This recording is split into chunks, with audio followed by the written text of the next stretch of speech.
This is The Conjuring 2, which, like the first movie, is directed and co-written by James Wan, and stars Patrick Wilson and Vera Fermiga as Ed and Lorraine Warren, who were two paranormal investigators back during the 1970s. This movie involves the two of them going to London to deal with a case involving an 11-year-old girl and her family whose house might be possessed by a demon. And as all this is going on, Lorraine is actually struggling with personal demons for herself. Now, I actually did not see the first Conjuring when it came out in the theaters. The first time I saw it was last Halloween Eve. And in a time where I feel like most horror movies, especially from big studios, are garbage, The Conjuring really stood out. It was really well acted, well paced, the cinematography was great, it was really scary, and the finale of the movie was very stressful to watch, but in the best way I could say it's stressful. So when they announced a sequel, I was like, okay, this is clearly a cash grab. It's not going to be creative at all. It's just going to probably be garbage. And I'm wrong about that. Totally wrong. While I actually like the first Conjuring more, and I'll get into that later, I thought The Conjuring 2 was one of the very few horror sequels that is good. Yeah, I really like The Conjuring 2. Now, even though I said that I prefer the first Conjuring over this one, there is one element that I thought this movie did better than the first movie. In this movie, I really like how they give Ed and Lorraine more depth, and they develop their characters a little further, especially Lorraine. Because when I watched the first Conjuring, I thought, okay, I like these two actors and I like these two characters, but they are kind of bland. They pretty much are there to help solve the problem. Here, there's actually a little more depth to them, and the movie opens up with a setup to Lorraine and her personal demons.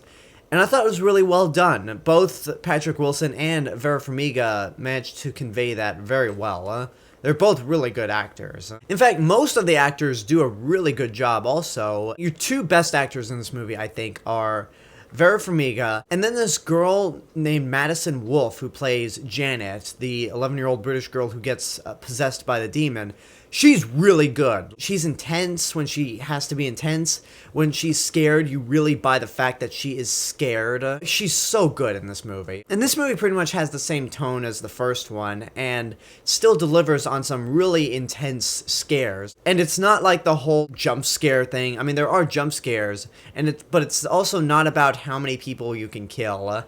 It's about the atmosphere, the creepiness, and the build-up to something terrifying. And James Wan, I think, is a master when it comes to these kinds of horror movies. I did mention that, again, it's not as good as the first one, and the main reason for that is the pacing is a little weak here. While the first movie was under 2 hours, had a really good pace, and kept going, kept you interested, this movie takes a long time to actually set things up. Like, the first hour of the movie is pretty much set up to the case that Ed and Lorraine take. I mean, it's good that we set it up, but I feel like they spent too much time setting up the poltergeist case in London, and there is not enough time for us to explore Lorraine's personal demons, which I thought was a little disappointing. And because it is poorly paced, you do feel the length. This movie is over 2 hours long, and it could probably have been cut down by maybe 15 minutes. But once Ed and Lorraine take the case, that's when the movie starts to pick up speed, and you really are invested in what's going on. And once again, the finale is really good. I think the finale actually might be a little better here than the first one, because it's a more personal battle for Lorraine. But again, that first one is better just because, for me, it was unexpected, and it had a tighter pace. So The Conjuring 2 is still really good, despite any criticisms I have to say. It's scary, well acted, well filmed, and I'm really excited to see what else James Wan can do within the horror genre. I know he's working on Aquaman now, but I think his strong suit is deep into horror. So The Conjuring 2 is a really, really good movie, but I wouldn't say it's great. Again, the pacing of this movie keeps me from saying that it's worth seeing in your lifetime, but if you're a horror fan, you're definitely going to dig this movie. So it's good, but not great.